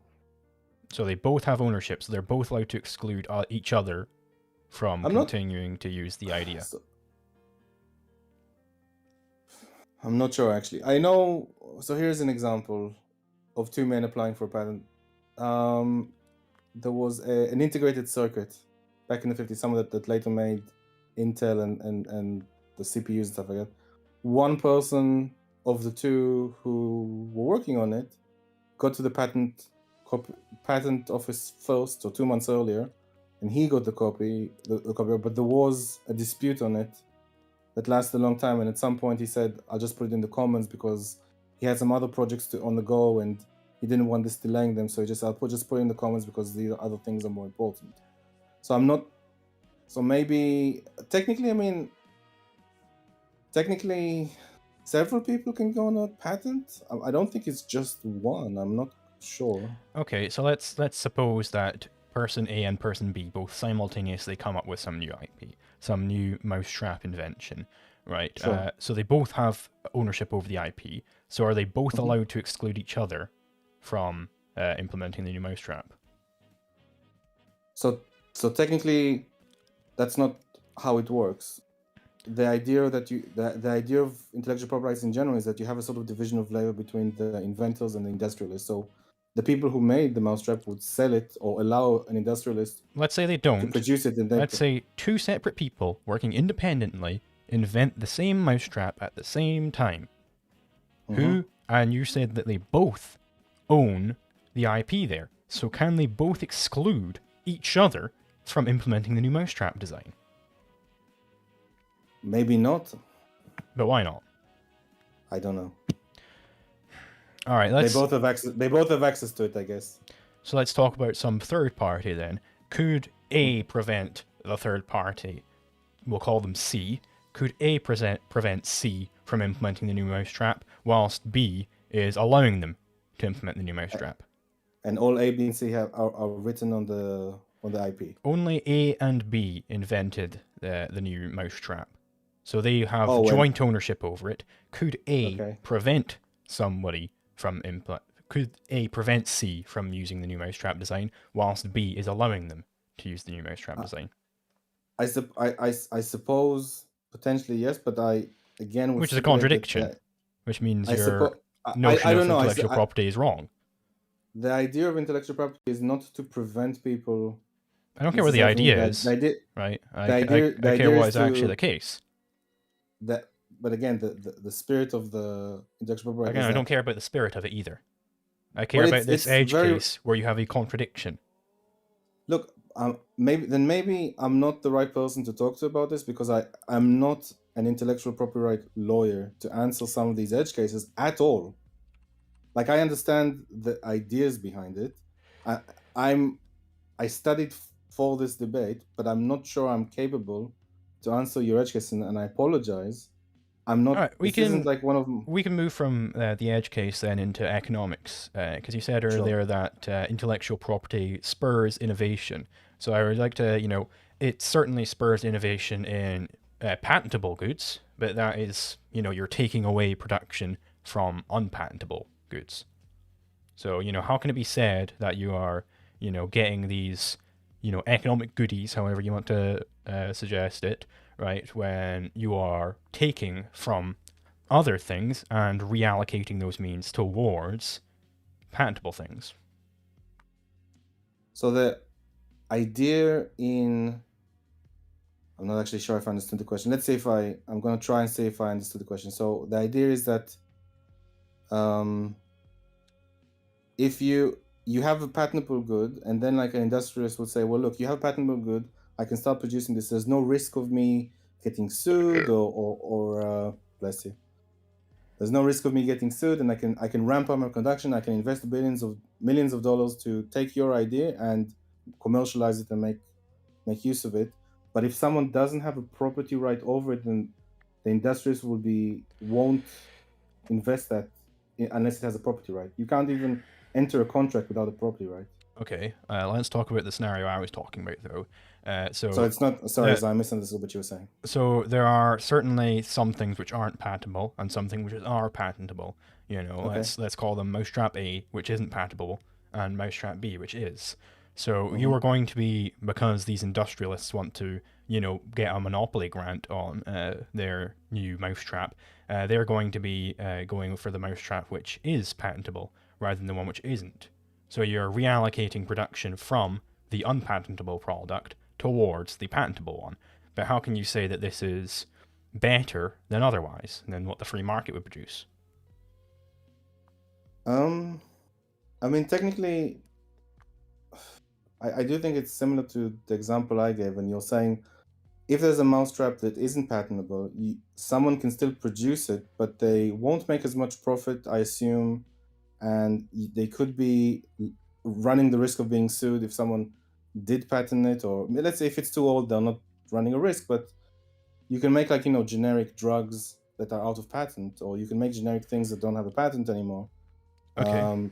I guess if people want like new and shiny stuff that solves a very urgent need, then they would choose something that does have a patent, and then they would risk capital to produce this new thing. It's easier when there's a property right, at the very least. But how do you know that it is the patentable things which are more new and more urgent than the unpatentable ones? Well, the industrialist choosing to will have to make that decision. No, If it's he's not choosing for the good of society. He's choosing for the good of himself, and he's going to choose the monopoly grant over not getting a monopoly grant. well, not exactly. Like if he sees a need in the market, and this patent solves it, or even several patents solve it together, then he would choose to license those patents and Right. deliver something to the market. I'm not talking about that. I'm talking about he has before him two proposals for new mouse traps, right? Yeah. One of them he knows will be patentable, and the other he knows will not be patentable. He's more, every other thing being equal, he will tend to choose the one which is patentable, right? So I'm not. So that is allocating means away from unpatentable things towards patentable things. Okay, explain to me why the patentable mousetrap is better than the unpatentable one. I didn't say it was better. Is it okay? So if he doesn't have to pay a license, then won't that be preferable to not? It hasn't been invented yet. It is yet to be invented. Okay. He's deciding which one he's going to put his productive efforts towards the research for. He'll probably no, he's not researching it. He's buying from someone who's invented it. He's the one who's deciding which one is going to be researched by his team. Okay. So, other things being equal, he will tend to pick the one which he can get a monopoly grant over, i.e. the one which is patentable. Okay, sure. So, you're allocating scarce means away from unpatentable things towards patentable things. So there's a few problems in your scenario. The fact that he's investing money in researching it doesn't mean he'll succeed. Okay. He could fail Irrelevant. over and over. He could fail over and over. No, it's not relevant. He could fail over and over again. It is relevant economically, certainly, because if someone else invented the because I said other things being equal. Okay, so I'm relaying it to a more realistic case. I'm just trying to explain like the economic reality of the situation. Would you like me to ignore that? We cannot discuss the economic reality of the situation if we don't keep other things equal.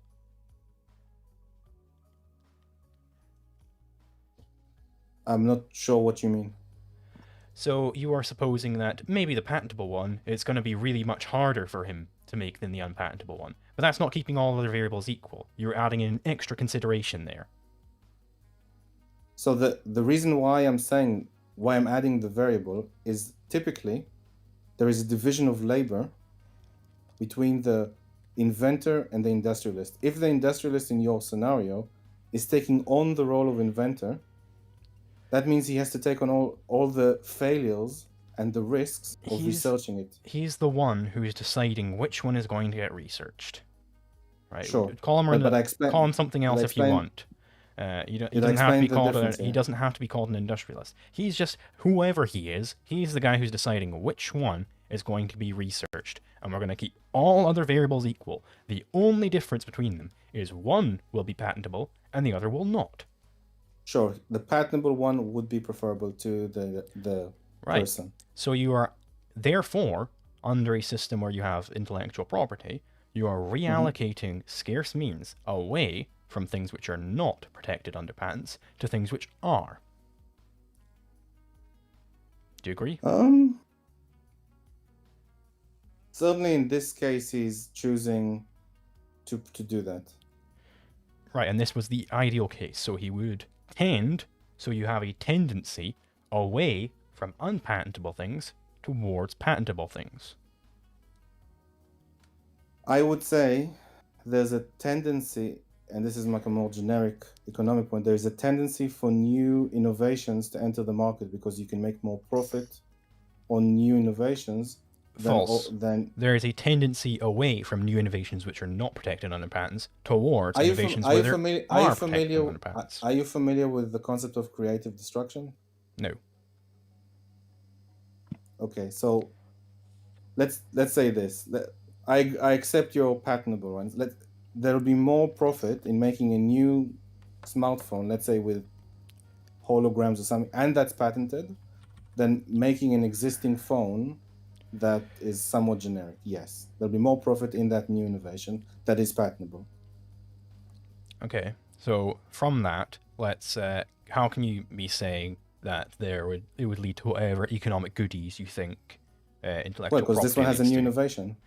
Right, but you're also not getting other new innovations. So how can you say that it is the patentable goods which are better, however you define that, than the What do you mean you're not unpatentable getting ones? other innovations? Why do you say that? You are reallocating away from research, which is using scarce means, away from things which are not protected on patents towards things which are. So how What can you is not say patents? that it would be better to have that this scenario would be better than what the free market would provide on its own with no IP? What do you mean something that isn't protected? We agreed example. that there are certain things which are just not patentable. Give me an example. Oh my fucking god. E equals MC squared. Okay, I don't see. Okay, so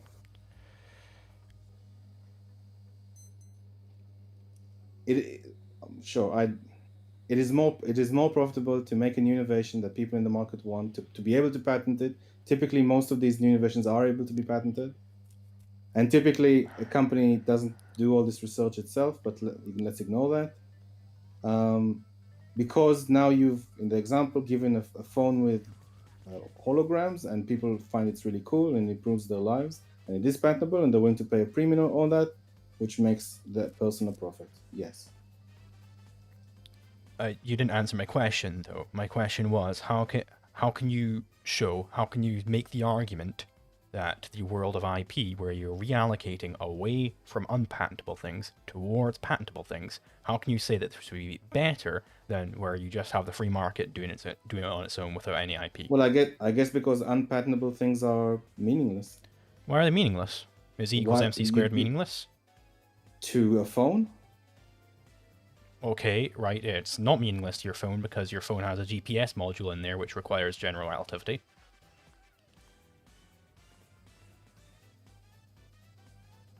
So how can you say that it is only those that patentable innovations are in some way better than unpatentable ones? I mean, even in your example, it could be the case that the company would invest money in research to find EMC squared to then go on to get something with a patent. Okay, right.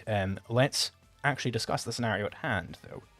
You are saying that it would be in some way better, however you want to define that, to have scarce means allocated away from the research into unpatentable things towards the research in patentable things. So I'm saying that patentable things are better than unpatentable things.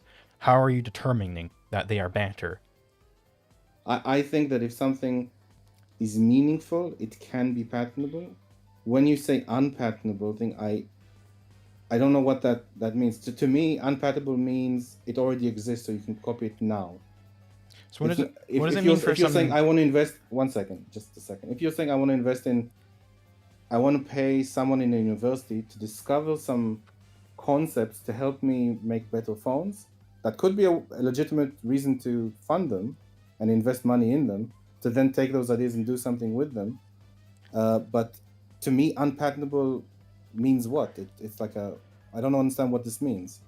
It means you can't get a patent on it. It means it cannot be protected by patents. So let's just go over what some examples of that might be. You said that anything which is meaningful is patentable. So what does it mean for something to be meaningful? Hold on. First, you explain what it's unpatentable before I go what it's meaningful. General relativity. He was not able to secure a patent on that. Which is under U.S. law. I want what things would be unpatentable, because I don't know, because I'm not in your head, so I don't know what things are unpatentable in your ideal law As system, far as I know, which you things did agree that that are existed earlier, but let's it, try and derive what they might be. So anything which is meaningful is patentable. So what does it mean right. for So something to be meaningful? meaningful to the specific thing you're trying to achieve. You're trying to produce something, and if it's meaningful towards that end, then it is meaningful. So all information. I suppose if I would say this to your example, if there is an area that is missing, meaning we want the phone to be better, but there's a technology that has yet to be created because it's so far ahead, the technology is yet to be created, it could be worthwhile for either the industrialist or even if the industrialist gets together with a couple of similar companies and say, we agree to fund this together and share the research, because stuff like that happens, and pool the patents together afterwards. It could be meaningful to them to invest money, discover it. It's not patentable, but following this discovery, they could make something valuable. You could invest it in that way. But to me, unpatentable means that it exists, that it has been patented, and it is out of patent in a sense, or it is too obvious to an existing patent, and it cannot be patented. If you want to research if you're saying unpatentable is EMC squared, you couldn't. There's a legitimate reason to invest in that. So If it's relevant to you. So how close must a new innovation be to an already previous innovation before it becomes unpatentable? How obvious? That's something, again, the patent office needs to determine. I mean, I'm asking you how you would determine it, because we're talking about your ideal law system here. I don't. That's not sure how I answer that. I mean, I gave the example with the bicycle and the tricycle, or the bicycle with training wheels. That would be right. That's an obvious example, but I want to know, like, the criteria set which would determine objectively for any given. Okay, yeah, right. You don't know. Don't know. Sorry. So I'd just like to go over real quick as well the fact that production isn't really making anything new in that sense. Like, it's you're simply rearranging previously appropriated property, and this overemphasis that objectivists have, and many other people have fallen into this tendency as well, on the act of creation, on like labor. It's what led Adam Smith to come up with the labor theory of value, in fact, which was a massive disaster for society. It was a horrible economics, just not correct at all. So this overemphasis on labor is really quite a mistake. He said that when he made it. He said he said that it was flawed when he was making it. Okay, but he still made it. Well, I think, as far as I understand, I could be wrong. He said it was flawed, but he was just trying to use it as an example, and then Marx took it and ran with it. Okay, right, but or Ricardo also added to it, but yeah. It's still this overemphasis on labor that you get the labor theory of value. Sure, I disagree with it, but yeah. It's really, labor is kind of not particularly relevant when it comes to property rights, because you don't own your labor. What? You don't own your labor. I thought homesteading, you work the land and then it becomes yours or something. Mm-hmm. I thought you ANCAPs like that labor stuff. Maybe ANCAPs who haven't read enough Kinsella.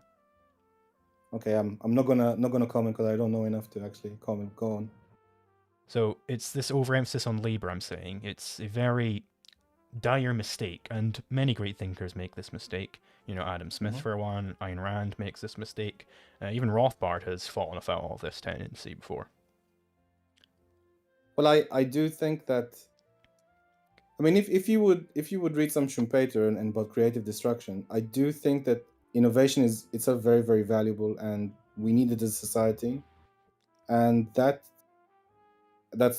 how I came into studying intellectual property rights, and I think that is specifically the mind. It's a mental labor, and obviously, with the labor theory of value and Marx in general, they completely ignore mental labor, and to me, it's like very fundamental. A lot of the things I do every day, it's intuitive that it's not just me moving my muscles, it's how I'm moving my muscles and what I'm creating, and a variety of different things. Anything you do to survive, even from the most basic, even from making like tools to make fire to making like really complex medicine and stuff like that, it's all essentially mental labor. So I do think that is important, and I think protecting the right to do that in the context of your means of survival is a very interesting innovation. In all honesty, a very interesting moral innovation, a very interesting legal innovation. So you said there that there would be more innovation with IP than without. Do you want to just give me some derivation from like, you know, the action axiom or something for that? I can give you a historical example. I would say no, that's going to fall afoul of the epistemological problem when it comes to human action. So I would just say, like, in one historical data cannot give us economic theory. Mises has shown this time and time again. Right. I would say, so this is an area like I study. I could maybe answer more than your edge cases, but I would say certainly the Constitution and the legal protection it gave intellectual property rights went hand in hand with the Industrial Revolution. Like, you could not have had it without. But why? Because, and I can give more concrete reasons, but basically you got into a situation where inventors and industrialists had a separation via this intellectual property method, and you had a division of labor where the inventors could invent and the industrialists could, you know, mass produce, invest their capital, deploy it, and all that kind of stuff. And I'll give an example in the difference of how England had a different intellectual property right. So the intellectual property in the UK at the time was essentially a monopoly, like it was an exclusive right from the crown. So, and it's an example that's of all James. IP. Sorry? That's all IP. Well, in the case of the US, you could give someone your IP and they could do something with it. In the case of the UK, you could not. It was only yours. You can't give it to anyone else. So, okay, right. In the case of James Watt, he had to not the inventor of the steam engine, but he improved on the steam engine to a point where it became very effective and usable.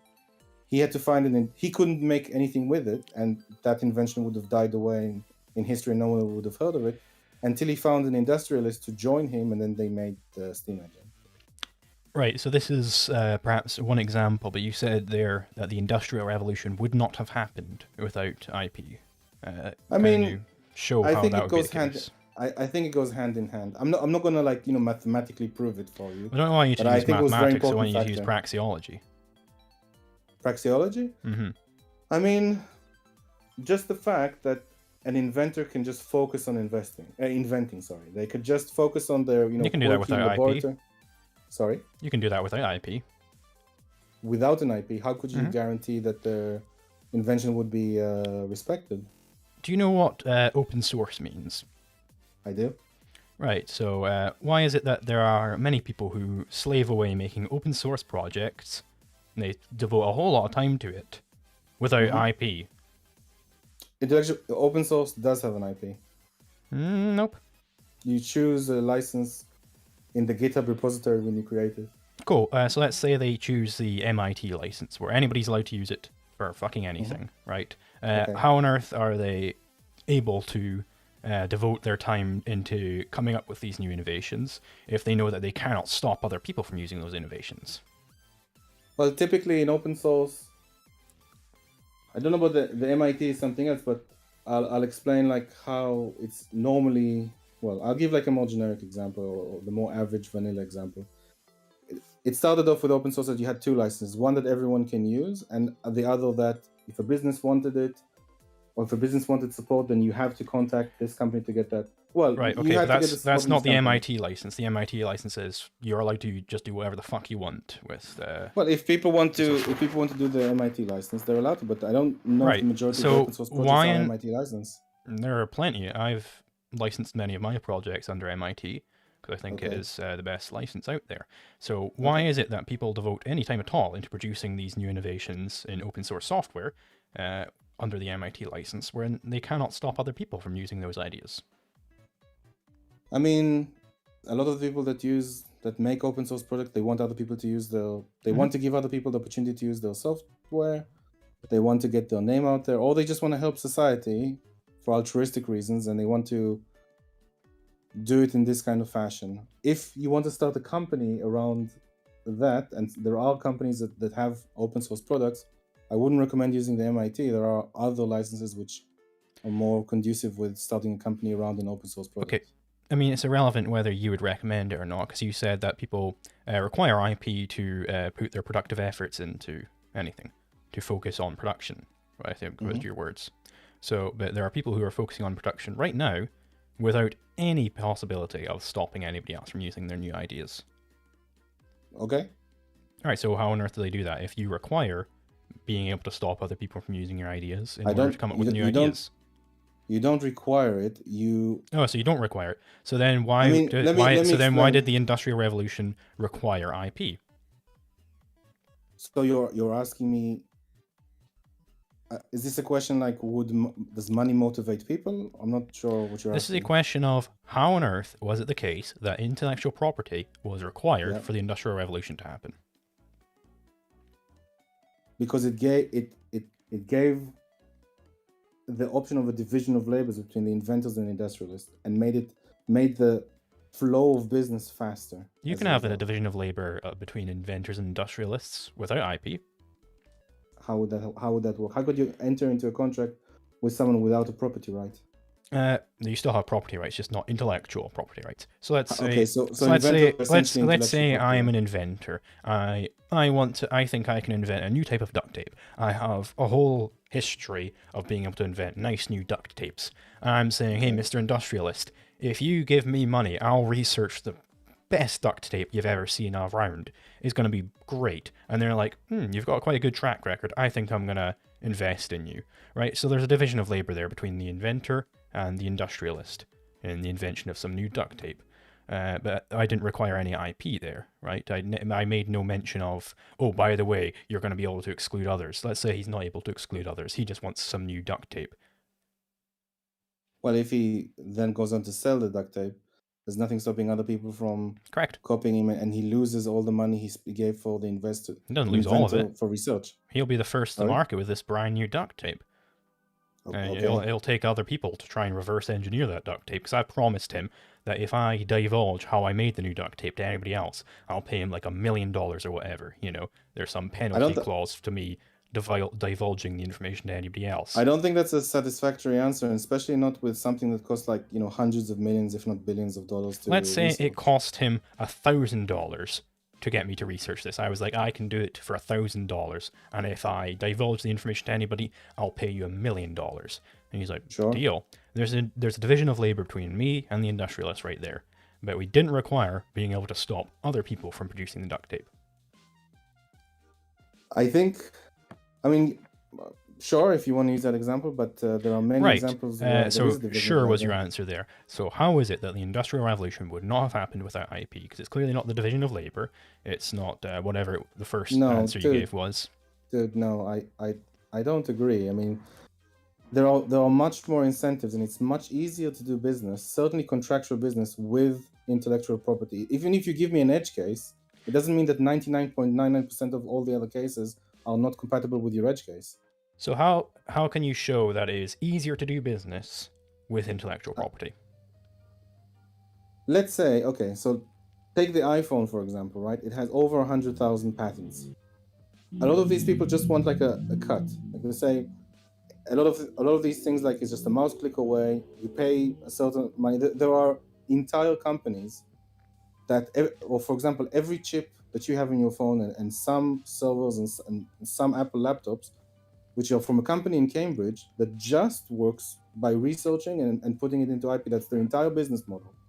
Everything that has an ARM chip is from a company in Cambridge that just sells licenses. Mm-hmm. Someone else has to manufacture, someone else has to people can add stuff to it, but they just sell licenses. This sort of flexibility in the business world allowed, and the strong protection given intellectual property rights allowed people to innovate and do business together. Just to create, just for Apple to allow people to create something in a factory in another country is an intellectual property, because they gave the intellectual property right to make a particular phone in a particular way. Because they gave them the right, they can then do that in a factory far away for a decent price. So IP makes you more flexible as a business. Yeah, it's like, speeds up a whole variety of different things, allows things to fit well in contracts, allows things to move forward very quickly. It accelerates business, accelerates the whole process. So how can it be said that IP makes a business more flexible when whenever a business wants to make some new product, they have to check through the entire corpus of every single patent I don't ever know if it to see if they'd be infringing on any patents, and then they have to I don't invest know in if it makes a sense. whole IP division of their law section, and they've got to make sure that this IP division is constantly fighting off lawsuits from other people. It doesn't sound very flexible to me. Right, I'm not sure if I said flexible like it makes it makes business transfers faster and okay, let's say flexible. In terms of like fighting with other companies that have IPs, typically someone who has a license, they're not trying to stop you. They're trying to get some money for the license. So for example, recently, like some years ago, there was like a sort of IP war between some smartphone companies. It does happen every once in a while, but I mean, it resolves itself after. It does resolve itself, and usually people just work out agreements to move forward. They're all interested in making money. They're all interested in moving forward. No one is actually trying to stop someone else from producing it because they are interested in making money. So they just negotiate. Do you know why these businesses move forward? Is because every large business has an entire array of different patents. They just buy up patents left, right, and center, so that if let's take the example, this was from like 2011 or something like that, where there was this old mobile manufacturer which was going out of business, and they were selling off a racket of like 6,000 patents, I think it was, and Google really wanted to buy up all these patents because they had virtually no patents. They're actually quite good on IP most of the time. So they wanted to buy up all these patents, just as Kinsella describes it, to be a porcupine. That way they get to have a bunch of patents, so that if Microsoft comes along and tries to sue Google for infringing on some patent of theirs, Google can look through all of these patents that they've got and see if Microsoft just so happens to be infringing on any of them. And so all these big businesses, and it was actually they were outbid by a conglomerate consortium of like Apple, Microsoft, a bunch of other people who were able to outbid their bid of 3.14 billion with about 4 billion or something like that. Right. So this is not sounding. That is why they go to deal. It's because each giant business has just so many patents. Every other giant business is inevitably infringing on some of those patents. But let's talk about the little guy here. The little guy can't afford 3.14 billion to bid on a giant racket of fucking patents, and he can't afford the lawyers to pour through all those patents when he inevitably gets sued by some big business, right? So this is favoring giant businesses over tiny businesses. Okay, got it. So yes, this is to do with the example I gave with the smartphone wars. Specifically, the example you gave now about Google trying to buy a company that went under, or was selling like a division. They're selling a bunch of patents that they had. Sure. I'm not disputing that. So the patent war. So it was a big deal at the time. It did sort itself out over time because it was just too expensive to litigate it, even though like Steve Jobs made a big fuss saying, no, I'm going to destroy Samsung. In the end, like the lawyers spoke to the other lawyers and they resolved something. Now, the conglomerate that you mentioned is an interesting example of this for the little guy, sorry. Typically those conglomerates, or even just companies in general, they, after a while, just to make licensing easier, and it doesn't necessarily have to be difficult today, because people just take like, it can be done with a few mouse clicks. They could, and often do, pool their patents in a pool. And now how is this relevant to the little guy? They could just buy the pool of patents. They could just say, I just want everything together, and I want to just start something. The little guy can't afford 3.14 billion to bid on a bunch of patents. Right, but if it's not, because it's not 3.4 billion to buy a pool of patents. It is. It's much more reasonable. No, this was an actual case. I understand, but in the context of a patent pool, they'll pay like when they sell something. Sorry, they'll pay a cut. So it's not like necessarily the case that they have to pay upfront billions. They just say whenever they sell a phone that they make with these patents, they're subscribed to the patent pool, then they can continue. I mean, it does happen every once in a while. It happens like every 100 or 80 years. There was one fight with the sewing machines, like 100 or something years before, where people just decide to get all lawyery and do something to one another. I would also add that software patents now, and there isn't even a category for software patents, but the way that software is patented now is imperfect, and they should, in the law, make software patents and make it clearer.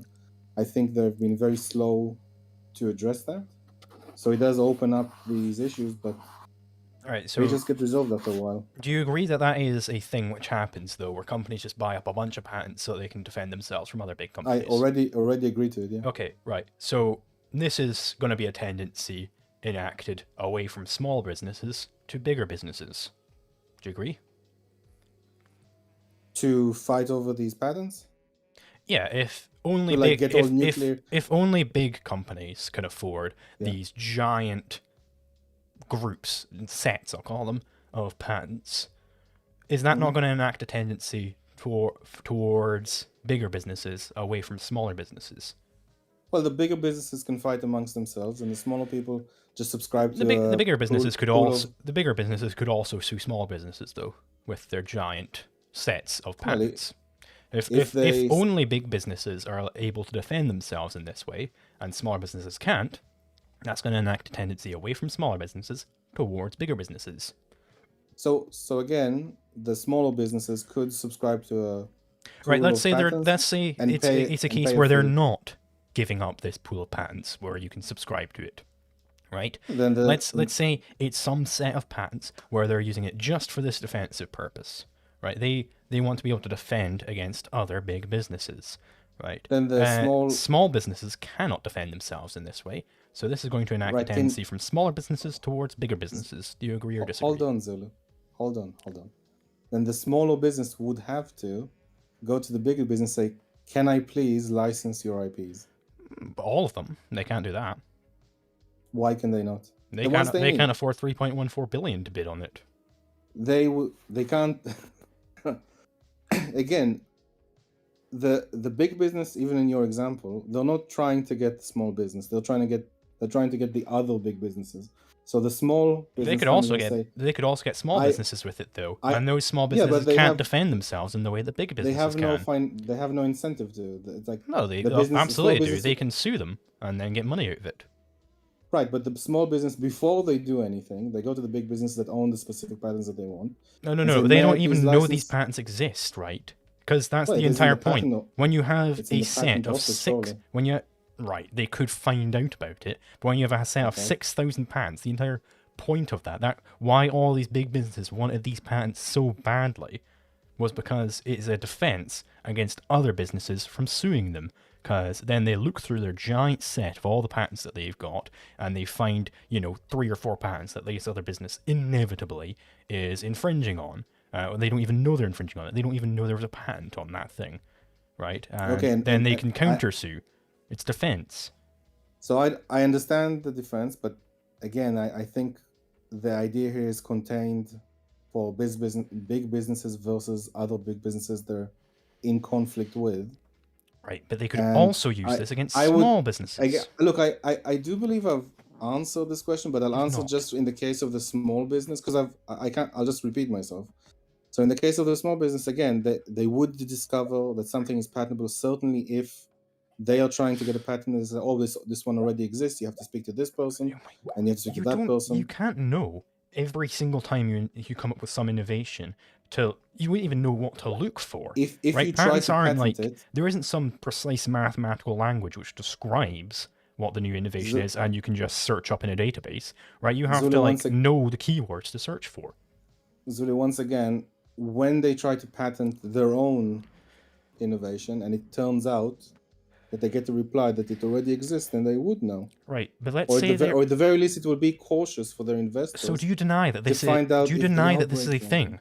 Where companies accidentally infringe. Right, okay. So it is a thing. I didn't deny to begin with. So it is a thing. It happens. It is a thing where companies are always accidentally infringing on other people's patents, right? No, I don't agree that they all. I don't agree. Well, I would say this: the smartphone war isn't something that always happens. It infrequently happens.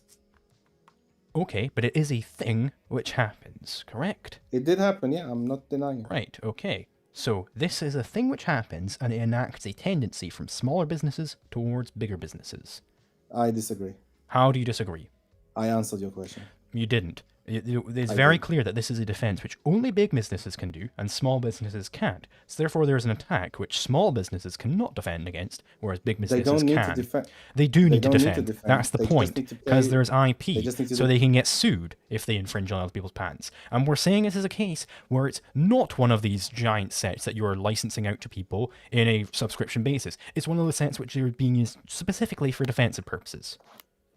Which we They could agreed go to the was a company and say, thing which happens.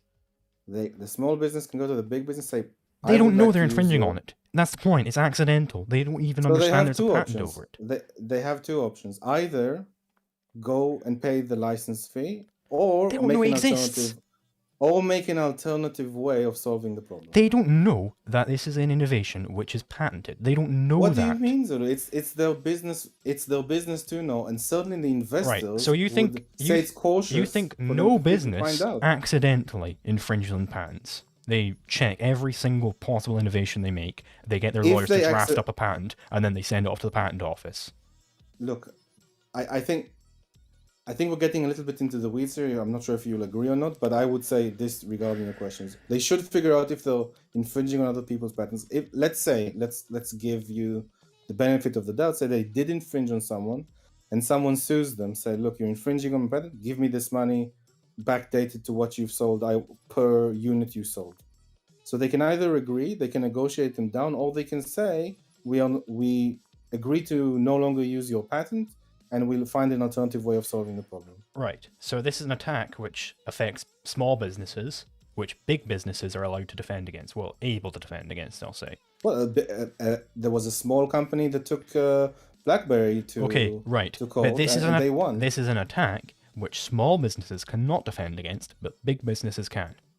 I just gave you a literal example. Fucking Christ, man! Small businesses cannot engage in the same amount of defense as big businesses can.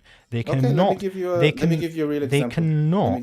Or it'll be irrelevant. I guarantee it. Right? These small businesses. This is a type of attack where there's a defense against it, and that defense is just buying up a bunch of fucking patents. Small businesses cannot afford to do that, so they cannot afford to engage in this type of defense. Right? Okay, so there is a defense which I've big already- businesses are able to implement, but small businesses cannot implement. So therefore, there will be a tendency away from small businesses towards big businesses. Okay, so I've already answered several times. I'll answer now with the example that I've given, that I'd like to give, sorry. There was a company, I believe, called NTR or NTP, I'm not sure. When BlackBerry was still around, they said, you are using an innovation of ours in our phone. We would like $3 million, please. They said, take us to court. They took them to court. The judge said, pay them $300 million for using their patent. So they could have gotten away with like 1% of the price, but they chose to go the nuclear option. Yeah. And they had to pay and that's a small business. All irrelevant. Just for inventing. They didn't manufacture a damn thing. It's all but they did invent that. Irrelevant. Okay, look, mate. We're 2 hours in. I'd like to go to bed. All right. Would you like to say anything else on the matter? Nope, I think I've made my point pretty clear. All right, see ya. Okay. Jesus fucking Christ. All right, when this is like, finished processing and shit, I'm gonna put up an end screen. I'm just gonna spam the link in chat. This is a debate I had with a monarchist about Hopper. Guy's a fucking retard. You guys are all gonna love it. It's a highlights video as well, so it's nice and short. Alright, see ya.